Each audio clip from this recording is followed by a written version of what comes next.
Hi friends, good morning. இன்றைக்கி சிறுகிழங்கு கூட்டு எப்படி பண்ணலான்னு பார்ப்போம். சிறுகிழங்கை நல்லா துணியில் வச்சு சுற்றி நல்லா அடித்தா சிறுகிழங்குல உள்ள தொலி உறிஞ்சிரும். அப்புறம் அதை நல்லா கொஞ்சம் க்ளீன் பண்ணி அதை வேறு ஒரு பாத்திரத்தில் தண்ணியில் போட்டு அதை நல்லா கழுவி அப்புறம் சின்ன சின்னதாக அதை வெட்டி நம்ம ரெடி பண்ணி வச்சுக்கலாம். நல்லா க்ளீன் பண்ணிக்கிடணும்.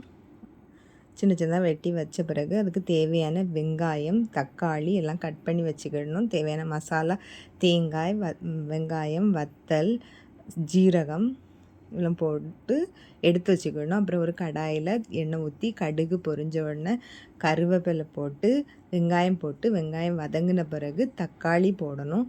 வெங்காயம் வதங்கிட்டு தக்காளி போட்ட உடனே சிறுகிழங்கை எடுத்து போட்டுற வேண்டியதான்.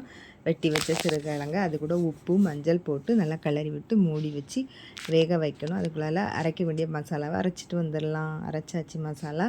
இப்போ சிறுகிழங்கும் வெந்துட்டு அது பிறகு நம்ம அரைச்சி வச்ச மசாலாவை அதில் ஊற்றி நல்லா தேவையான தண்ணி உப்பு எல்லாம் போட்டு நல்லா கொதிக்க விடணும். கொதித்த பிறகு அதை இறக்கக்கூடிய ஸ்டேஜில் பெருங்காயம் போட்டு இறக்கிட வேண்டியதான். சிறுகிழங்கு கூட்டு ரெடி ஆகிட்டு. பாய் ஃப்ரெண்ட்.